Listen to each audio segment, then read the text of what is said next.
Hello, everyone. Welcome to wound number 4, the wound of humiliation.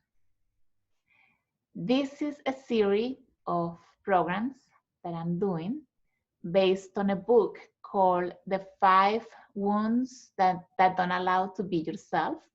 And the author is Liz Bourbeau. And if you haven't seen the others, I recommend you to do so. I already spoke about abandonment, rejection, and betrayal. And today we will be talking about humiliation. And before I begin, you might ask, but why is it important for me to know this? Because we all have these wounds that we need to recognize.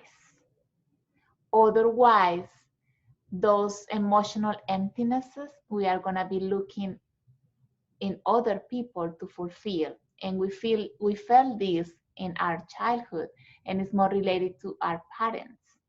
And these wounds, when we don't recognize them, we tend to attract experiences to live the same sort of wounds. Like if I'm trying to reject abandonment, maybe I will attract someone to abandon me. So we need to recognize this. That's why I'm sharing this information for you to have some self-acknowledgement or to have some observations of which of these wounds could be stronger within you and you haven't been able to see it. So let's talk today about the wound of humiliation. Humiliation, I went to the dictionary and it says that it is humiliate is to make someone feel ashamed and foolish by injuring their dignity and self-respect, especially in front of others. So this wound happens between the age of 1 and 3 years old, and it probably happens when the child feels that one or his or her parents feel ashamed of him because they did something inappropriate or wrong. I'm going to give some examples here. Let's say, and what they did wrong, before I go to the examples, is that the parents see that inappropriate. Not necessarily it is, but the parents see it like that because usually our parents are coming to heal the same wound, and maybe they weren't able to recognize that. But now that you are listening to this information, you might say, oh, maybe that's why I went through these experiences. And maybe I can change that for maybe your descendants and not to do it the same. And so that's my intention with this as well. So let's put an example of how a child could have felt these wounds. Let's say that, and I've seen this many times, that maybe the mother tells the daughter or her son that you are too fat, stop eating. And maybe they do say it in a criticizing way. And maybe they say it in front of others. So this child is going to feel hurt. Maybe they dressed in a way that mom doesn't agree or doesn't feel appropriate, and they just kind of judge. That's not appropriate. And maybe they say it in front of others, so they kind of have those injuries, as I've defined at the beginning. They injure their dignity because they are just learning. And also, let's say that, and this is something that I once watched a movie about this. It was very interesting. There was this kid that was had issues with learning not to pee on the bed at night, and the parents would take the sheets out and put them outside for other kids to see that they couldn't hold it, and so that's a sort of creating that shame on them, and that's creating that wound. When the kids, another example is when the kids are learning about their bodies and and yeah, pee and poop, for example, they touch it and maybe they play with it and maybe they mess up with it. And maybe the parents come and tell them that that's nasty. That's nasty, that's gross, that is disgusting, ew.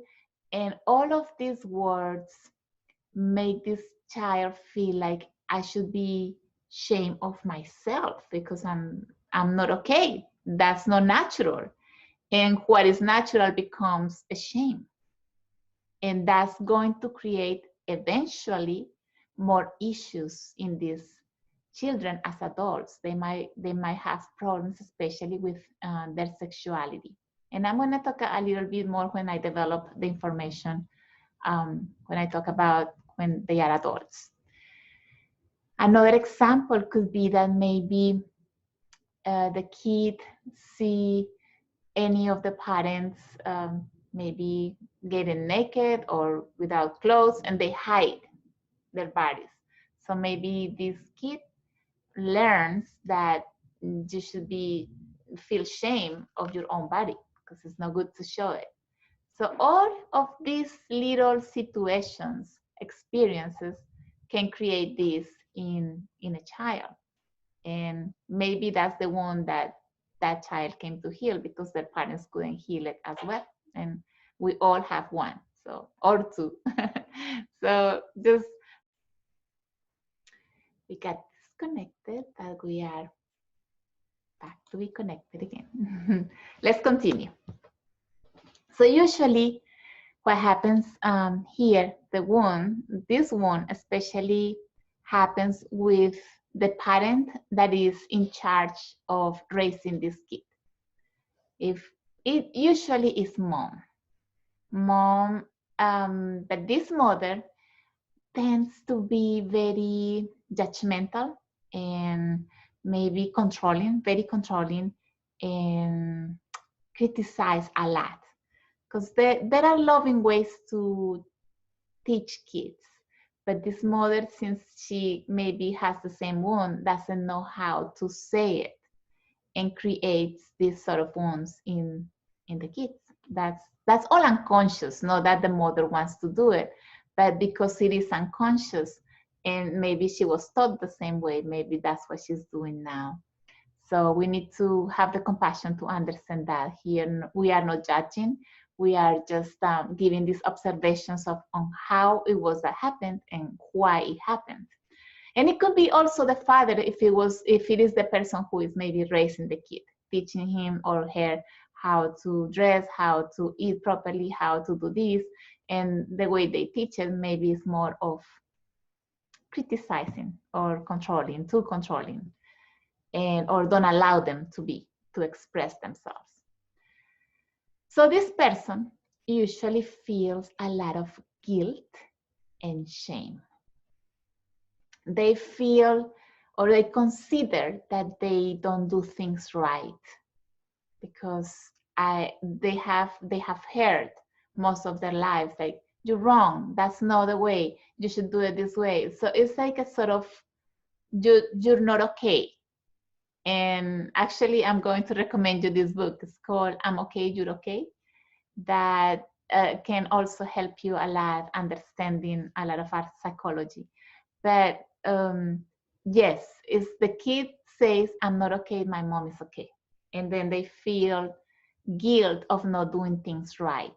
And at the same time, they feel shame because they judge themselves for not doing those things as others expect, or as mom expect, and eventually in life as others expect. These feelings, the way for you not to feel guilt or shame, let's put it this way, make you create a mechanism of protection or survival. So the way for others not to hurt me, I'm going to become maybe the good girl or the good boy. And here, the thing here is that they put this mask, because we all put some mask. If you see the other ones, every one has a mask, and we all apply to those. And the one that applies here is called the masochism, because somehow you are the good girl or the good boy, but that you do it because you don't want to be on the spot and others can judge or criticize the way you're doing things. So you do extra things, to take extra responsibilities, but anything, but no one to avoid anything, to avoid others to judge what I'm doing. And so before others even ask, they take all these responsibilities. Oh, I'll do it. Don't worry, I'll take care of that. And so I'll become maybe the good girl or the good boy, let's put it this way. But there is a sort of masochism, because I don't want to do it, but I'm doing this to avoid being put on that spot that can make me feel shame and again feel hurt. They are actually hypersensitive to others who can criticize them. It hurts. They get hurt easily. Maybe they don't say it, but they do feel it deeply, because their wound awakens when someone criticizes them. So that's how they play this sort of dynamic of being the good person. And so indispensable, for example, they feel like they are indispensable because they take all of these responsibilities, and they tend to be taking control of things because they don't want to be exactly controlled. And that's part of the game that you play unconsciously. Of course, we don't notice it. I want to say it again, just to make sure you understand that, oh, I'm not like that. But it's not that you don't recognize it. You need to recognize that you are playing these dynamics that you don't know. And it is because of these wounds of your childhood. So physically, though everyone has different traits, different features. And the wound of humiliation tend to be the heaviest one. They gain weight easily. They tend to be larger. Their torso is kind of short, and their necks are kind of wide, and their backs are very broad as well. And because they need a broad back to carry all of these responsibilities that they take, because they don't even ask, they just take them based on what happened in their childhood. Of course, it's not that they want to, but that's their behavior, unconscious behavior.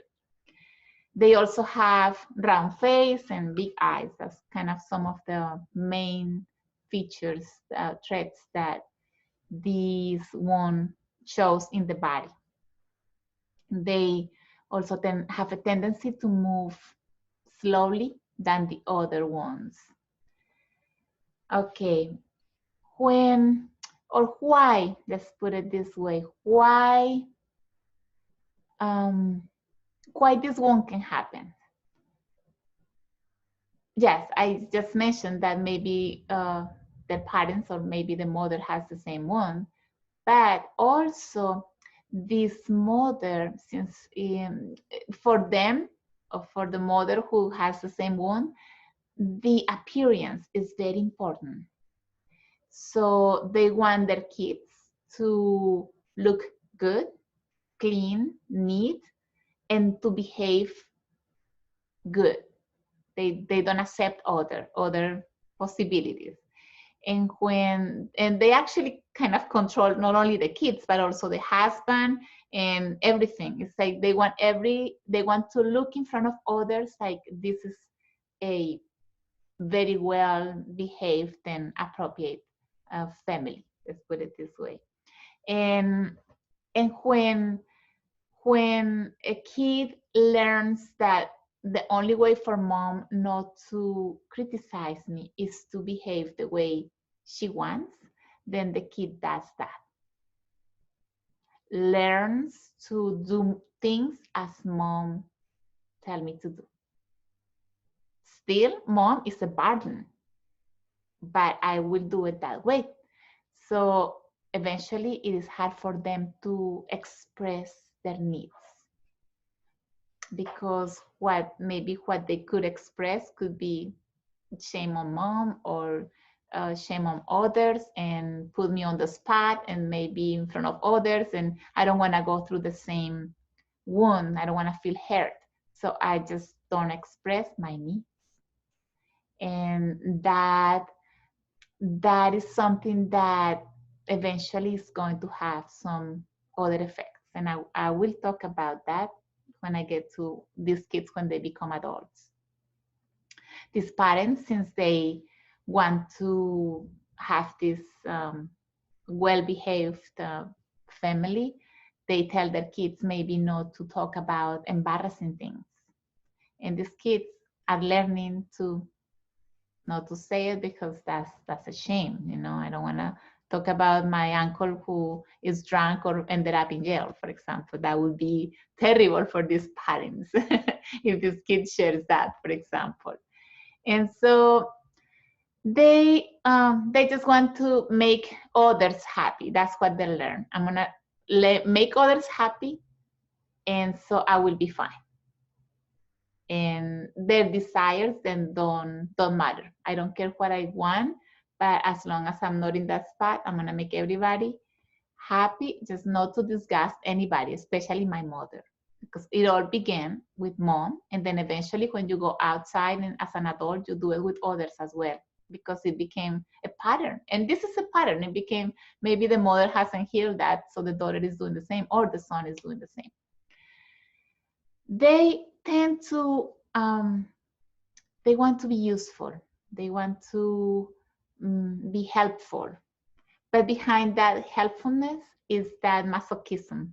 I'm going to do this so people think I'm a good person, and even though I don't want to do it because I don't like doing that, but I will take that. That's kind of the inner behavior that is unconscious, that is happening here. And also but they are kind of funny too. They have this sense of humor, and because they cannot express the way they want. They want to laugh really loud, but they don't, because they have these things. Maybe they do this, make other people laugh, and they actually make fun of themselves, even of their weight. For example, they have these jokes of fat people if I'm fat, for example, or if I have other issues, I would make fun of the same issues or situations. And that's sort of an unconscious way to humiliate yourself. So it's kind of like confronting your mirror, but you don't see it that way. You think that's just like a joke. They also have issues with their dignity, but also their value. Like they feel they are not so important. And since they feel like they are just kind of small, they also use those words. They have this in their language. They use a lot the words, the tiny, small, little thing, and they actually look for spaces that are small. Even though they're big, they look for small cars or small spaces to live. And it is like showing something there, but that's their tendency, and it is unconscious, of course, because it also is related to deserving. I don't deserve. I'm not okay. I don't deserve. And that's important also to take a look into that. Sharing all of these observations for you to see if they apply, or if you have ever felt this way, because we all have felt somehow humiliated at any time, but maybe some of us have one or two ones that are stronger. So let's see if this one is yours. They tend to feel guilty if things don't come out well, and they use actually those words, also a lot. Oh, it is my fault. I'm so sorry. I apologize. It is me. It was me. And they tend to take the responsibility actually of others on them, on themselves. And if someone tells you, oh, it is your fault, even though it's not, they convince themselves that it is, not to be on the spot and to be humiliated. Just, yes, it is my fault. I'm so sorry. I will do something to fix it. So they take responsibility for things they maybe didn't do just because they don't want to feel like that they won't awaken, because it hurts again. Every time they feel it, and anyone you feel, it awakens and you don't like it. It's like, oh, it hurts and you don't understand why. And it is because when you were a child, you went through these experiences that gave you these feelings and made these wounds, and they are deep in your soul, and we need to heal them. Of course, that's the idea with this. In my intention that of sharing this information is for you to acknowledge maybe this information and have a self-observation on which ones could be yours again. Okay, they love freedom, but when they have freedom, they don't know what to do with it. But when they have their freedom, they just eat a lot or spend a lot or buy a lot of things or express themselves the way they want it. It's like when they feel free, they love it, but at the same time, they self-sabotage that freedom because they don't know what to do with it, and it goes over limit. And then it can cause other effects. So that self-sabotaging goes to, let's give an example here. Let's say that this man has a wife, and maybe this wife is kind of like his mother, which is probably is a common case, maybe too controlling. So maybe this man doesn't want to be at home with that freedom to being at home because doesn't feel like it's really that freedom. So he goes outside and looks for 3 different jobs or 2 jobs to avoid being at home. So it's like they get into more responsibilities to avoid that freedom or to have this other mirror, because it's just a mirror that he's facing, or we are all facing and confronting, and we don't want to see them. So ways to avoid that is because we want to avoid seeing what it is within ourselves. Their biggest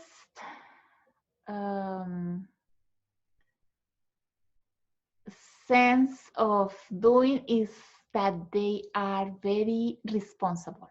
They love, they like taking extra responsibilities, but they also have a sense of responsibility. They like responding to it. They are right on it.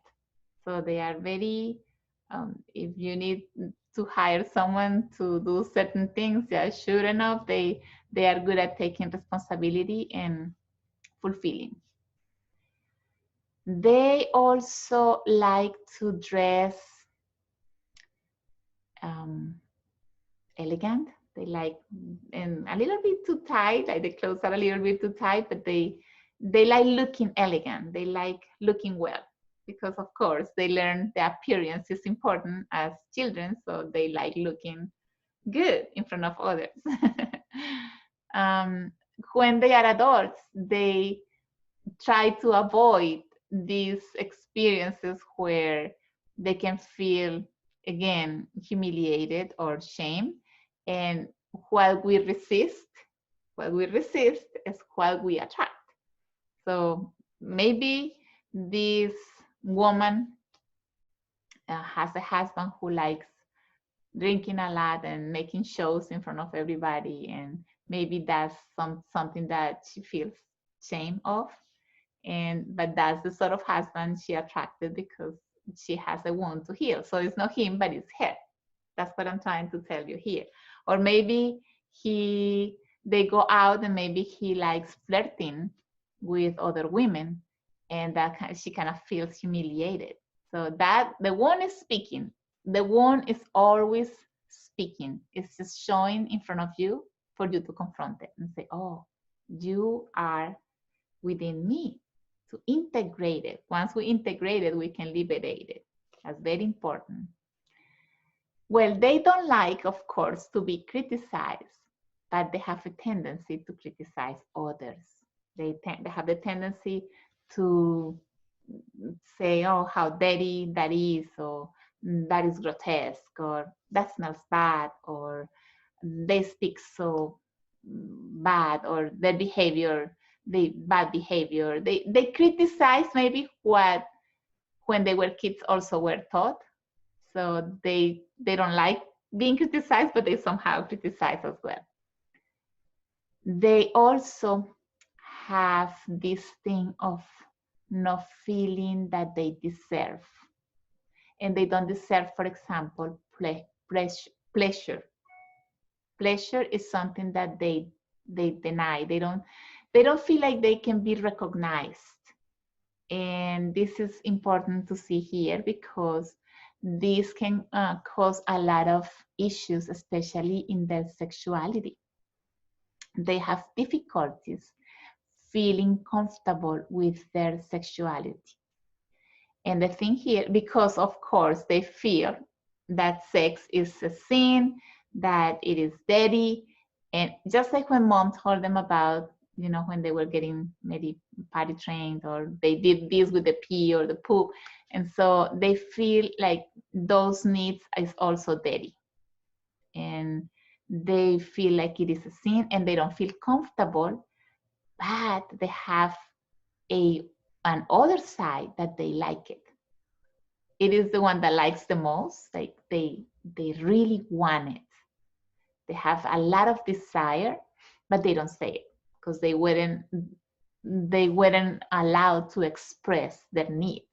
So they don't say it, but they really want it. And that creates, of course, a lot of issues with their partner and their sexuality because of the lack of expression and that sort of thinking that that is dirty or that is a sin, or a lot of things that were created from childhood, like sex is a taboo for them pretty much.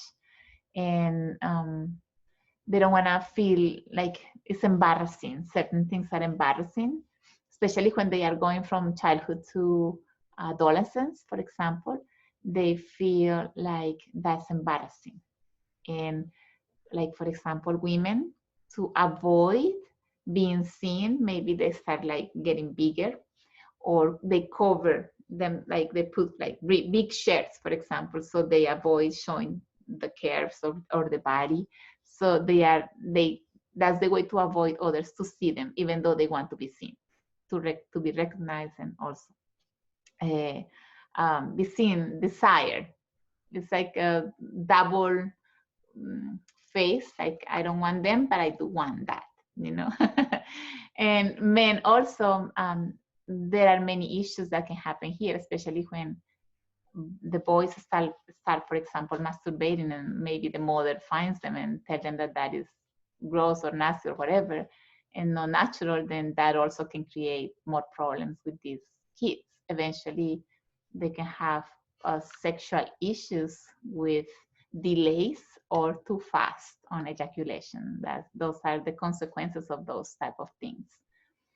They are very sensuous and very sexual. So they have this sensuality. They just, it's like I call it, but I cannot. They have that double thing. Okay, I think that's pretty much. I'm gonna talk a little bit about maybe the illnesses, because everyone also develops certain illnesses because our body somatizes what our emotions. And for example, since they take a lot of responsibility, maybe they suffer from back pain, like the upper part of the shoulders, like the neck, and that's like all of these weights because I put a lot of responsibilities on me, or the low back as well.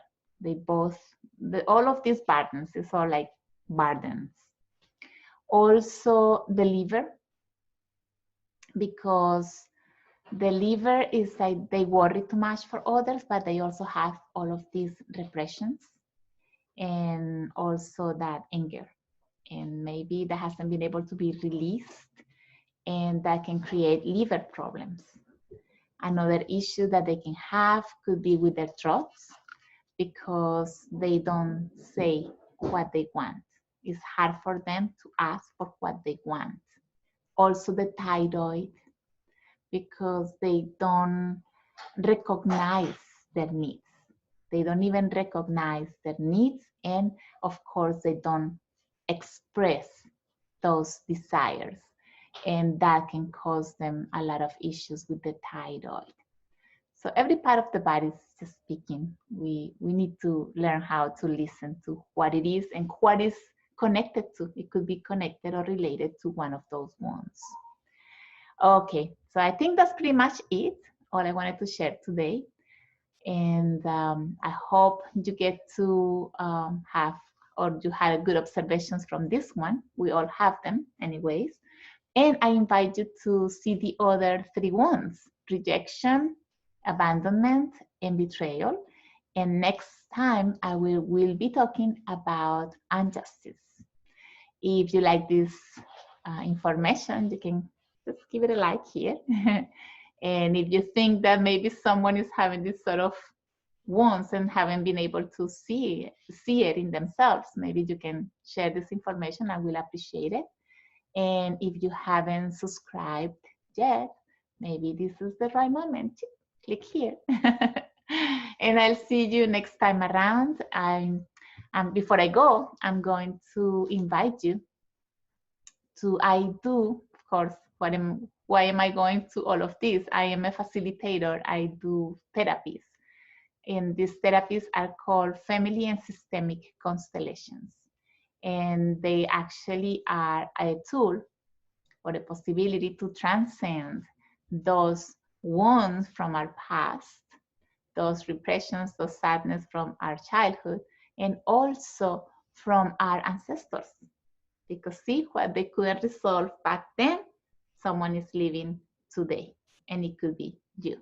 And we can change that. Yes, we can change. There are possibilities with the family constellations through an experience to change that. So I wanted to invite you to our online meetings on Tuesdays at 7:30. We do family constellations, group family constellations online. And if you are interested, you can go to my website, mayadaridelsol.com, and you can click on Journey to the Soul. And every session is only $21, and we sort who is going to be constellated. And I hope to see you there. I will be very happy if you get to come and experience yourself creating a change, so you can release all of these wounds and burdens and past that we have. We have a lot to do.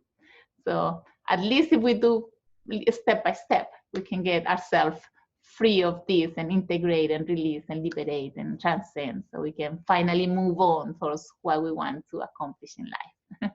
These are actually the first steps that we should do here, within the soul, within the mind, within our heart, and then we can move on to move towards our visions and whatever else we want to accomplish related to relationships, finances, and health, and goals, and more. Thank you for listening. I'll see you next time around. Bye.